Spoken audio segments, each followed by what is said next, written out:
के सुध के कारण रावण का नींद उड़ायो। सिया के सुध के कारण रावण का नींद उड़ायो। बजरंगी जी, बजरंगी जी, बजरंगी जी लंका में डंका बजायो। बजरंगी जी लंका में डंका बजायो।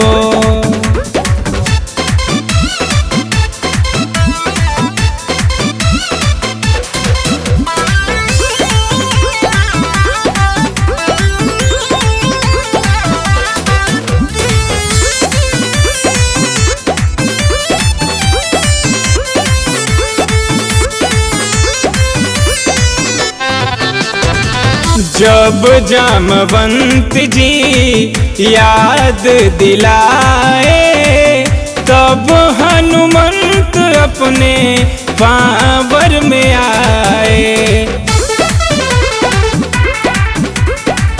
जब जामवंत जी याद दिलाए, तब हनुमंत अपने पावर में आए।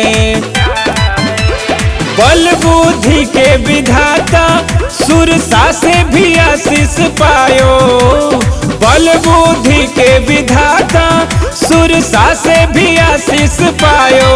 बजरंगी जी, बजरंगी जी, बजरंगी जी लंका में डंका बजायो। बजरंगी जी लंका में डंका बजायो। जय श्री राम, जय श्री राम। वीर बलवान बड़ा अंजनी का लाला, क्षण ही में जार दियो सोने का दुताला। वीर बलवान बड़ा अंजनी का लाला, क्षण ही में जार दियो सोने का दुताला। वापस आके श्री राम से लंका का हाल बतायो। वापस आके श्री राम से लंका का हाल बतायो। बजरंगी जी, बजरंगी जी, बजरंगी जी लंका में डंका बजायो।